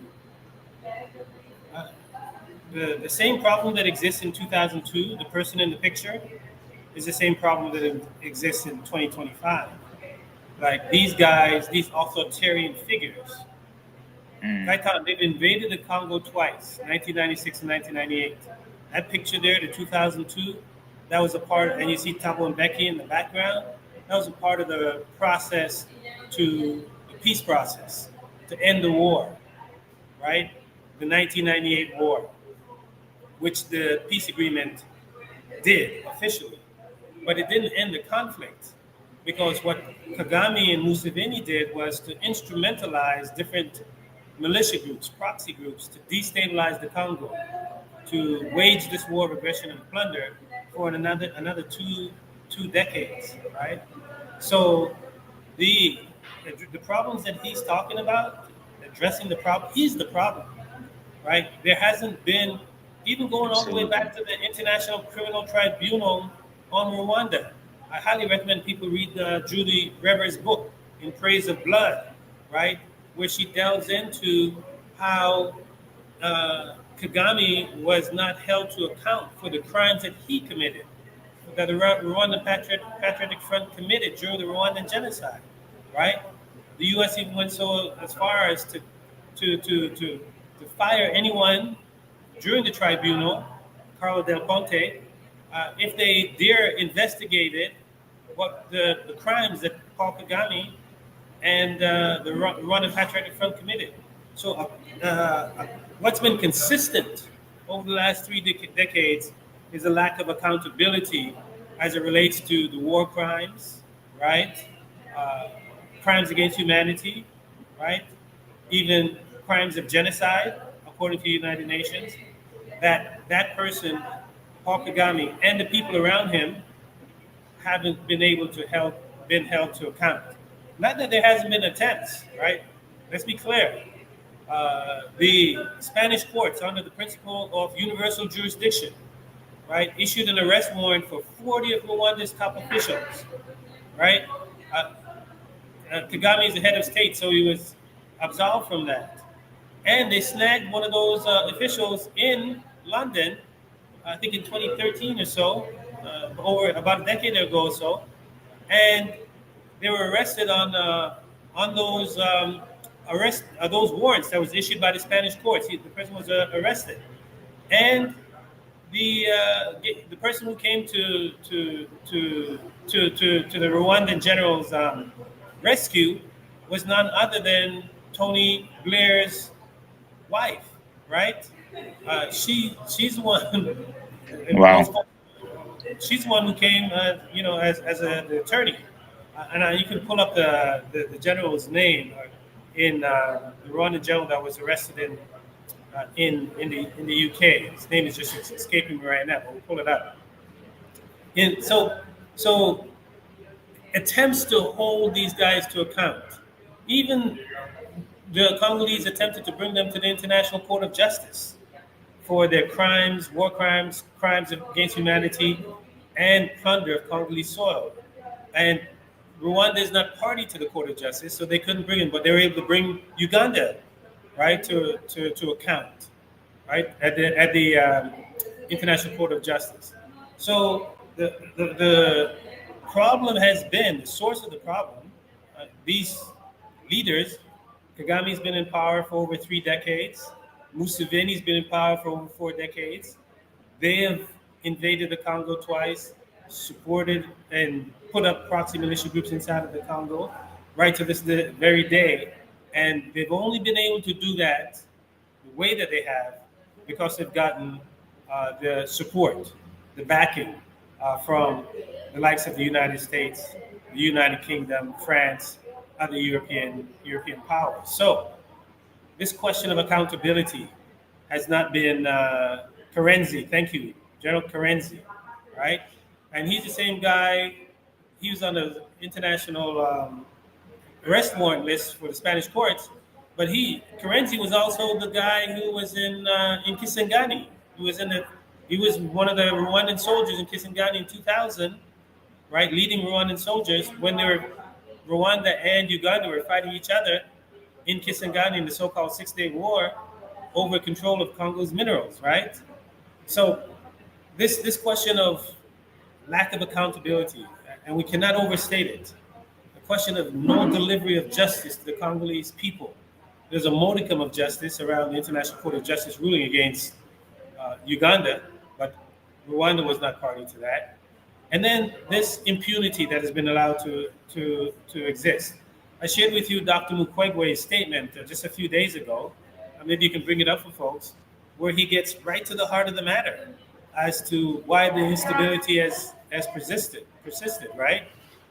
Where he talks about the lack of accountability, the lack of justice, the free reign that's been given to the likes of Kagame, so that he's presented as even in that speech, Gaitan, he presents himself as the aggrieved party, right? Now, Gaitan, think about this. He talks about the root problems not being addressed, right? And then you have to address the root problems, right? Now, he talks as if he's the aggrieved party, Gaitan. Yeah, that's crazy. Over this period, I really want people to understand this. Over this period, these 3 decades, war of aggression and plunder led by Rwanda, right? Over these 3 decades, Rwanda's population today is 13 million people, around 13, 14 million people, right? Over these 3 decades, we've seen at least 6 million Congolese perish because in large part of this war of aggression against the Congolese people. 6 million at least, right? And at the same time, we've seen 7 million Congolese internally displaced. So the size of the Rwandan population, right? That's the Congolese people who have been devastated by this 3-decade war of aggression and plunder. And here it is in 2025, this man, Paul Kagame, stands up in front of the world and said the root problems have not been addressed, right? What about the 13 million Congolese, the size of the Rwandan population, that's either been killed or displaced over the past 3 decades? right? He's not the aggrieved party. He's the aggressor. He's not the aggrieved party. He's the aggressor that's been permitted to lead a war of aggression and plunder because of who's backing him. United States, United Kingdom, European Union, France, to this very day, right? Because he's made himself of service, right, to the empire, right? Made himself of service to Israel. We'll take your asylees. You know, you kick out your asylees, we'll take them to Rwanda. Of service to Boris Johnson of the UK. You want to kick out your asylees, we'll take them here. Of service to the United States. Oh, Trump, you want to get rid of your asylees? Oh, we'll take the first Iraqi that you send, and then $100,000 per person, whoever else is coming. Have service to the French, right? We'll send our soldiers as mercenaries into Cabo Delgado, into Mozambique, in order to protect Total Energy's oil interests, right? So he's not the aggrieved party. He's presenting like, oh, we're finally, Mr. Trump, you're finally getting to the root problem. You are the problem, Mr. Kagame. I think You are the problem.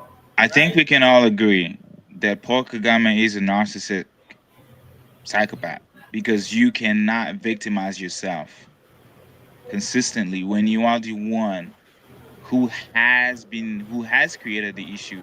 And I think it's very important maybe for me to read, because I haven't read that letter.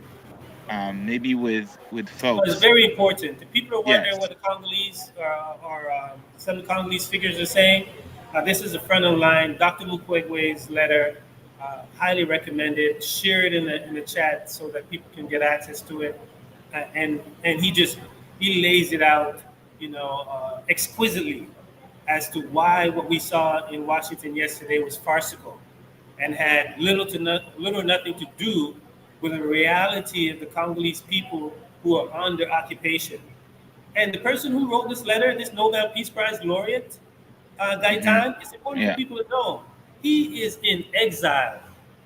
He is in exile. He cannot go to Bukavu. He cannot go back there to the occupied territory to care for the women.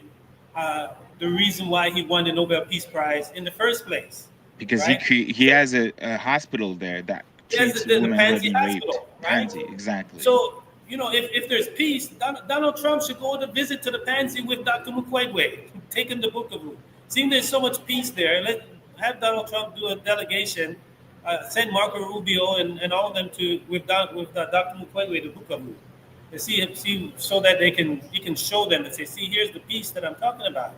No, this man is in exile. He can't go back there. There's been attempts on his life already, and I wouldn't be surprised if it was Kagame who tried to assassinate him when his driver got killed a number of years ago. Right, incidentally, right after he made a United Nations speech, pointing his finger at Rwanda for being a major source of the instability that we see in the east of the Congo, and Paul Kagame himself, right? What do you think about me reading this? Please, I think you have to. Okay, Sure. all right. I'm going to read it. Statement on the Washington and Doha processes jeopardizing the future of the DRC. For more than 150 years, the history of Congo. Let me. There is echo here. Hold on. Okay, there you go. For more than 150 years, the history of Congo has been shaped by extreme powers, often at the expense of the aspiration of the people. Today, as Congolese women and men continue to bear an unbearable human cost, peace initiatives are once again being designed far from them, in foreign capitals without transparency, without inclusion, and without any genuine desire to address the root causes of the conflict. How long will these cycles continue? How long will we see agreements negotiated without the people, illegitimate and incapable of bringing about a just and lasting peace? The Washington and Doha processes, driven primarily by foreign economic and financial interests, unfortunately follow the same pattern. The Doha Framework Agreement is presented as progress, yet it offers neither bringing mechanism nor a clear timeline, nor implementation guarantees, nor provisions to dismantle the culture of impunity. Although only two of the 8 protocols have been initiated, the detainee release mechanism September 14th and the ceasefire monitoring the verification mechanism October 14th, the M23 and the Congo River Alliance AFC have nevertheless continued offensive operations and violating the ceasefire, undermining the implementation of the Doha framework. These processes suffered from a deep lack of participation, transparency, and inclusion. They are bilateral, even though the crisis is fundamental region with the direct involvement of Uganda and Burundi. Opaque, while the Congolese people are exhausted by backdoor maneuvering whose consequences they alone endure. Contrary to international law, as they tend to normalize an armed aggression instead of putting an end to it. Furthermore, they ignore victims, local communities, and genuine actors. I think I'm gonna show the next page here.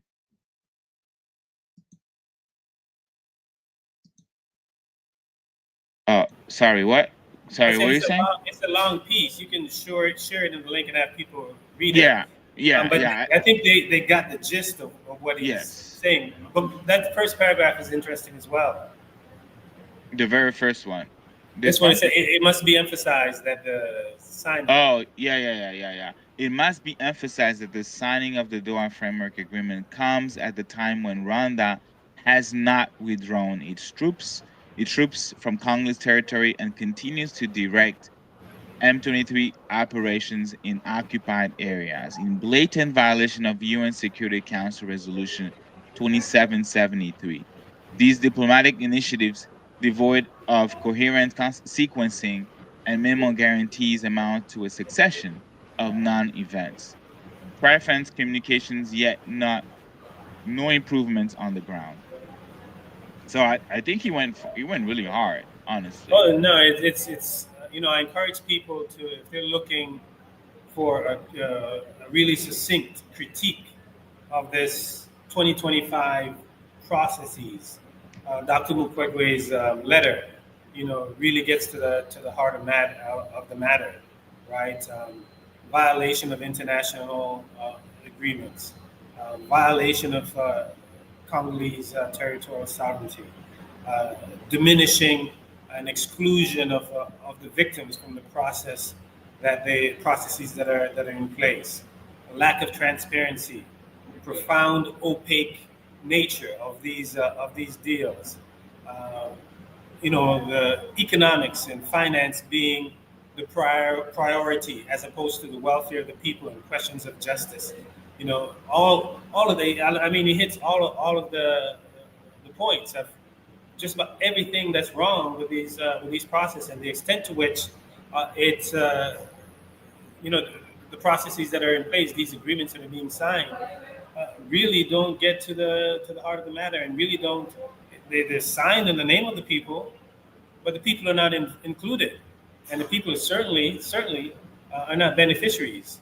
The signing yesterday didn't do anything to assuage the concerns of people in Goma, or in Bukavu, or in Walikale, or any other parts of the Congo that's in the east of the country that's catching hell right now.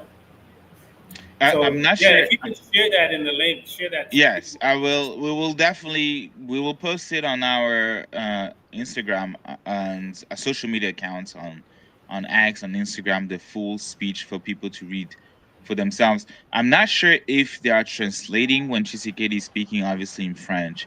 If they are not, they are. They are. Okay, let me play.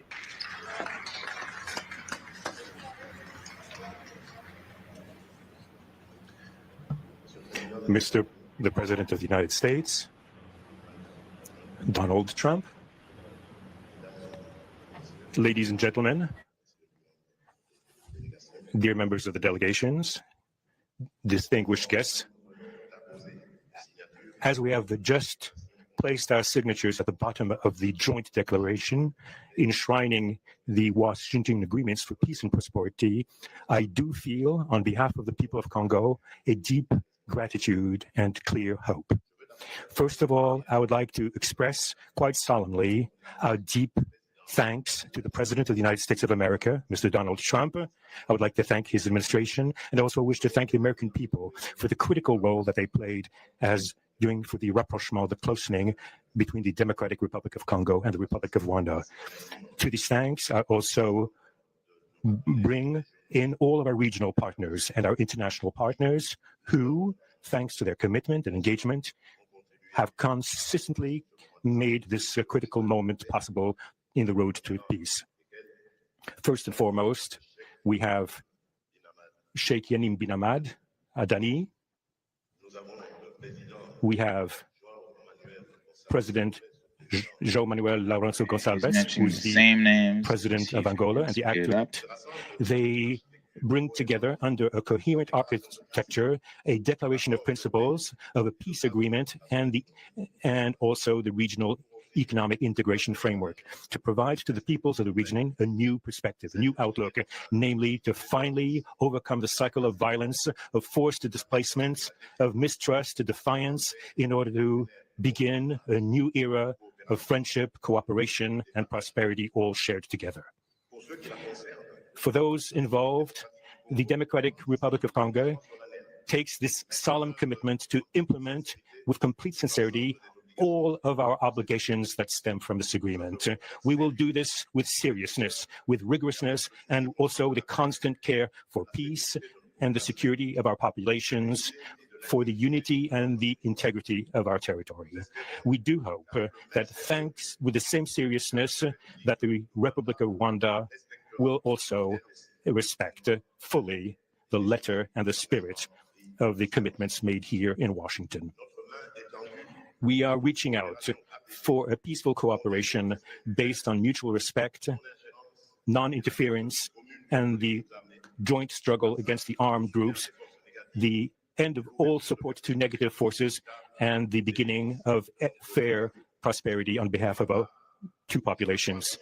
I do believe this day is the beginning of a new path. A demanding path, yes, indeed, quite difficult, but this is a path where peace will not just be a wish and aspiration, but a turning point. The Democratic Republic of Congo will fully play its part with dignity, with consciousness and consistency, and with the support of our partners. We will remain watchful, vigilant, but not pessimistic. We'll be clear-eyed, but resolutely optimistic. These Washington agreements for peace and prosperity must be for our peoples a symbol of an irreversible commitment to turn the page of confrontations and to open a new era of cooperation and sustainable peace throughout the region. Thank you.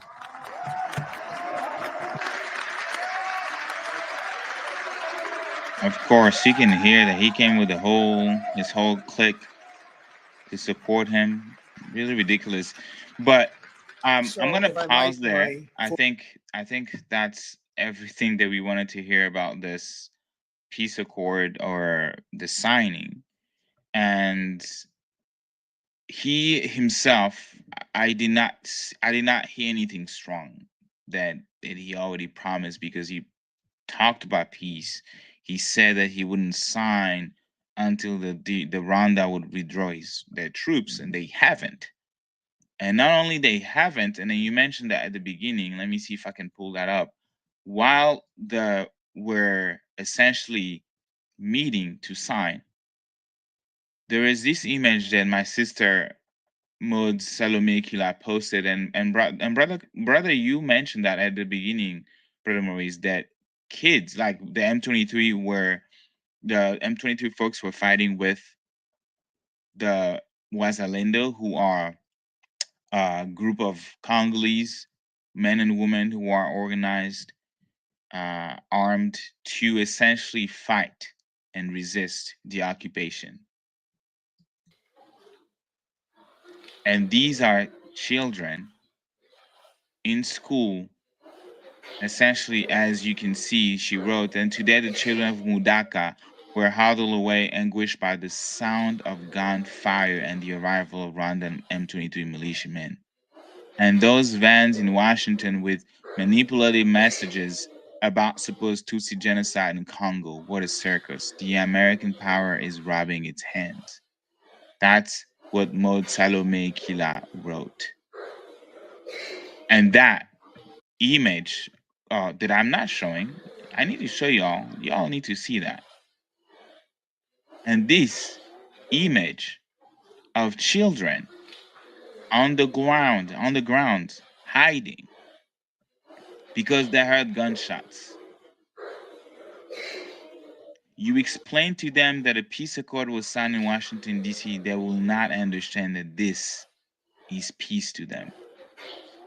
They will not believe that what they're living and what is being said by the President of the United States, the number one nation, powerful nation in the world, talks about ending a war in the Congo. But they have to hide because of gunshots. They have to live in fear because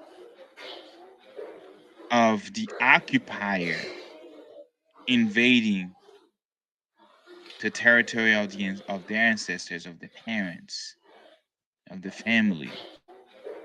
That is the reality that you see on the ground that you will not see in mainstream media. Because the mainstream media will tell you the narrative that will fit whatever agenda that they're pursuing. So, Brother Maurice, your reaction to President Tshisekedi's speech, and also in contrast with the reality on the ground. You know, what came to mind, Brother Gaitan, is how the word peace is being bastardized by these leaders, right? They're saying, well, we're signing a peace agreement, peace has arrived. This is a historic peace accord. And the reality is that those children, they're not experiencing any kind of peace, right? People we speak to on a regular basis in the East, they're not experiencing peace. And you know what they say to us, Gaitan? You know what they say? People always ask what we can do. You know, one of the requests coming from folks on the ground who are on the occupation, they say, tell the truth. Tell people what's really happening here. Tell people that there is no peace. Tell people that we're catching hell. Tell people that there is no security. Tell people that we don't know what's going to happen from one day to the next, right?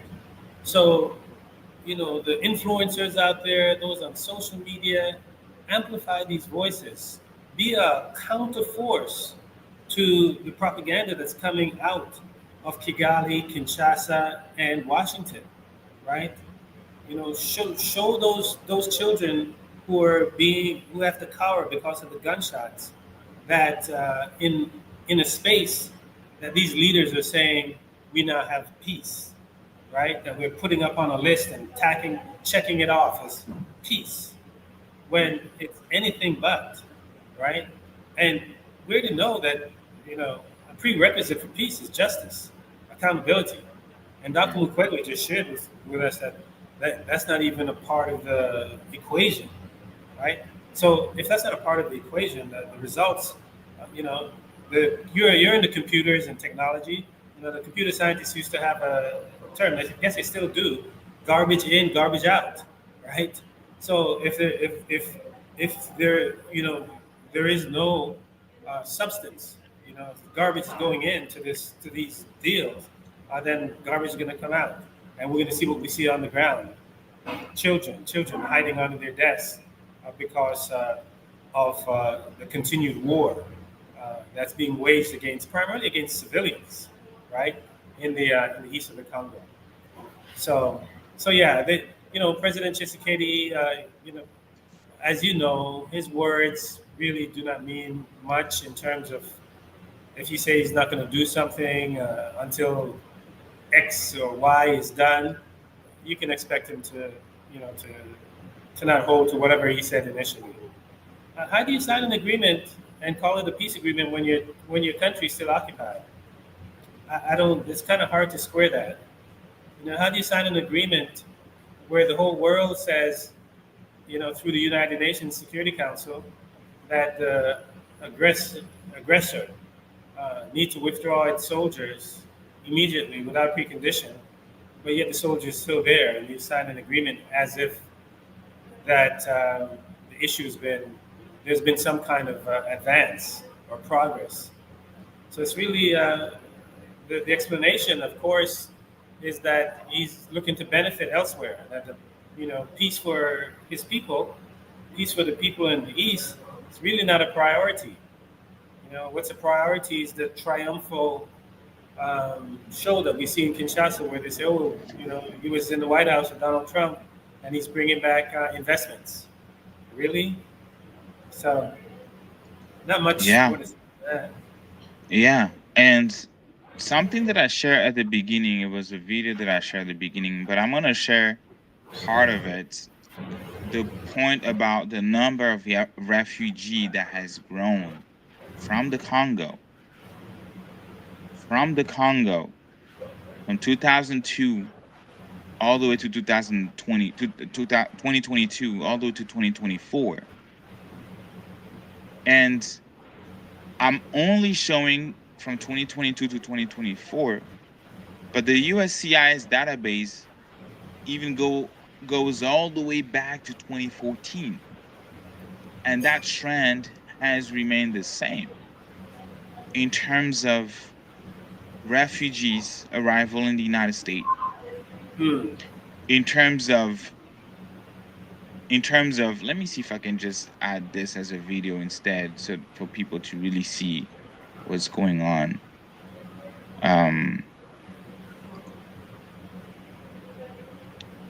Yes, this one.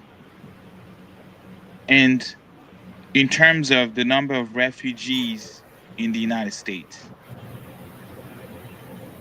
in terms of the number of people fleeing the Congo and coming to relocate and live and start their lives fresh in the United States. They leave the Congo, they leave the war, they leave the dictatorship, they leave the poverty, and they come in the United States. So you saying the leading refugees in the U.S. are coming from the Congo? That's what the chart is saying? That's what they have been saying. That's what the data shows. The data shows that the DRC is the leading number, like the number one country in terms of refugees. The DRC, not Iraq, not Palestine, not Somalia, not Venezuela, not Afghanistan, not Ukraine. The DRC is. And you ask yourself why? Because of the conditions that have been created for Congolese people to live hell, being invaded by the neighbors, slaughtered, killed, like we see on this one, where it's a kid that is being treated because a bullet hit that kid, and you can see another one, and another kid on the floor. That's the reality, and I'm sorry, I apologize about those images, but that's the reality of people on the ground. And you ask yourself, what is peace for these people then? Is it a piece of paper that was signed in Washington, D.C.? Or is it the fact that they need to go to school without being worried about bullets hitting them, without hearing the sounds of bullets? I'm going to play one more time the video regarding the video that I posted regarding that I posted at the beginning of the show would happen when you allow a country to invade Congo, when you allow Rwanda to invade Congo and displace millions.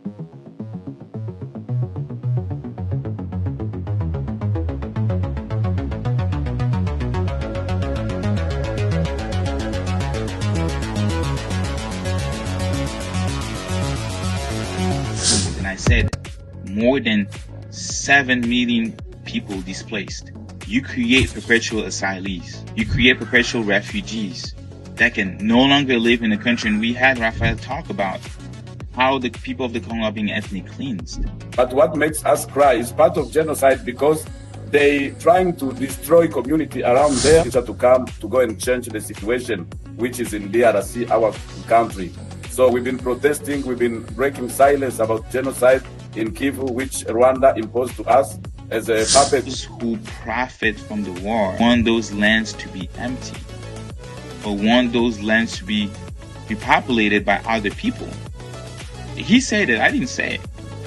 And that's the narrative that you hear from most Congolese people when you ask about them. You ask about why they're getting killed.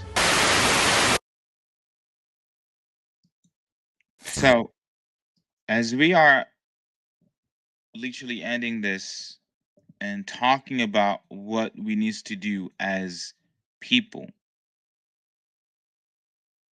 and somebody from Pan-African Lifestyle said the number is skewed because there are people claiming to be Congolese that aren't. Okay, that's a good point, because I've met some of those people, but still, right? It still shows that the DRC is the #1 country in terms of refugees arrival, right? So that's still a fact. That remains a fact, right? Do you want to say something, Brother Maurice? Oh no, I was just concurring. Yeah. That, even if the numbers are skewed, the fact that the numbers are already large enough for the DRC to be out front, which is, truly interesting to see that it's the DRC that's producing that largest number of refugees coming to the U.S. Yeah, and what I keep saying is that the DRC is literally a byproduct of the U.S. foreign policy, that there are imposed dictators that have been, getting rich, that have been violating human rights, that have been killing them, that have been impoverishing them, that have been siphoning the funds from the World Bank, from the IMF, from other countries, while they die under the bullets or they die from hunger. They're being killed by those foreigners that envy that lands, their lands, because it's rich in minerals, because it's rich in fresh water, because it's rich in lands from which can, like, plants and fruits and crops can be produced.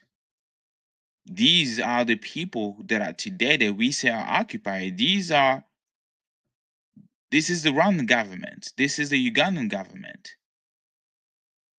And at Friends of the Congo, we said that the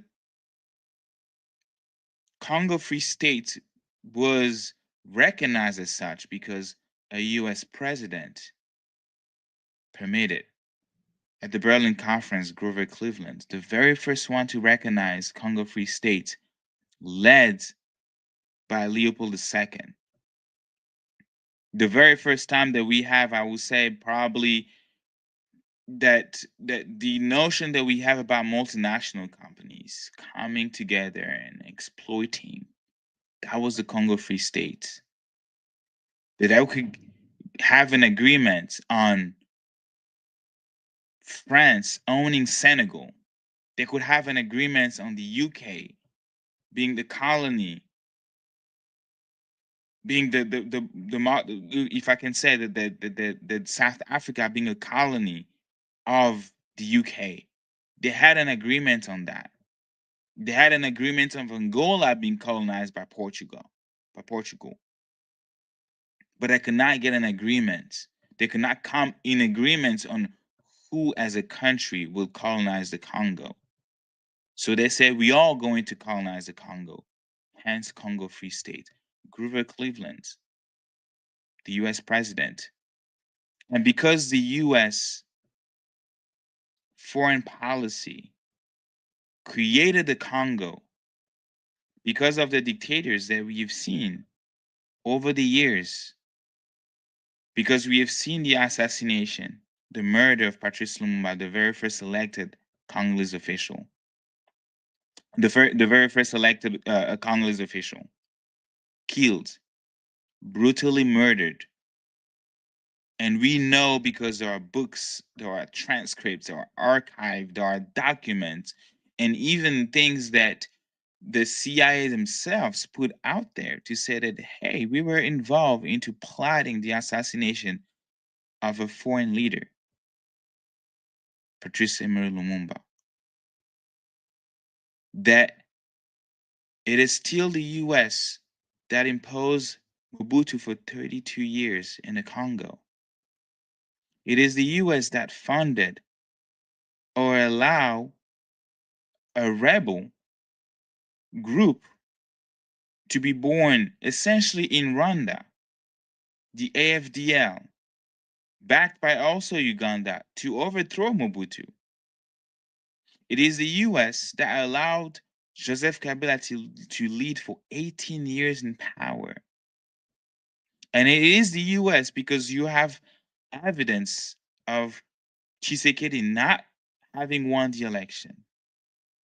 You have the Senate, the majority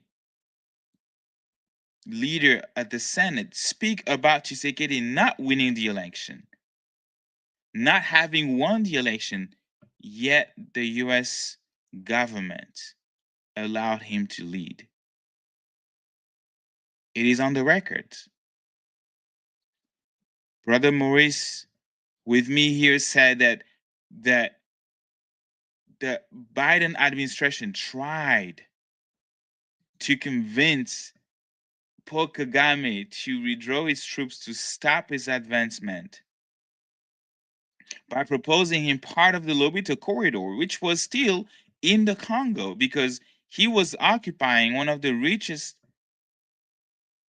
region, the Rubaya mine, reaching coltan. That is in Congo. Why would you propose offer that to Rwanda? And yet Rwanda said no, they don't want it because it's not enough. They want the whole thing, the whole cake. And at Friends of the Congo, we always invite, and I'm going to do the exact same call today, to join us, freecongo.org.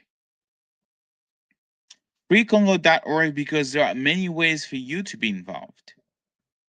We have been for the whole year, and we are in December today.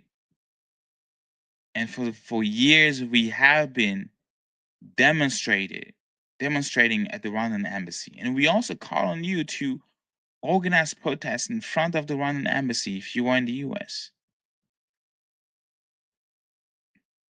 We've been talking about don't visit Rwanda and how this is somehow cleansing, right? Distracting you and I from the reality of what the Rwandan government is doing in the Congo. Do not visit Rwanda. Do not allow Paul Kagame to be essentially washed of his crimes. We also invite you to write a letter to member of Congress. Send that urgent letter, and you can do that if you visit freecongo.org, to US lawmakers to demand that your tax dollar stop funding conflict in the Congo. Stop funding conflicts anywhere in the world. There is also option for you, and I'm going to relate if you're in the UK and you're watching us today, you're in Europe, you're watching us today. Congolese Action Youth Platform has been doing that work. And then because we are the end of the year campaign, we are fundraising $100,000 because your money has been saving lives. Your money has been helping us do the work that we do.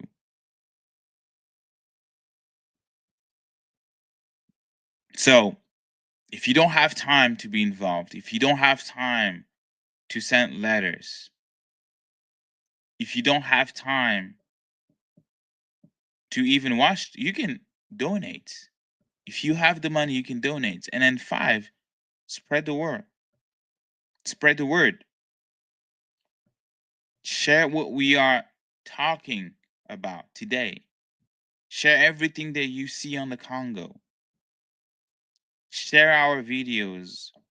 Retweet us. Repost us.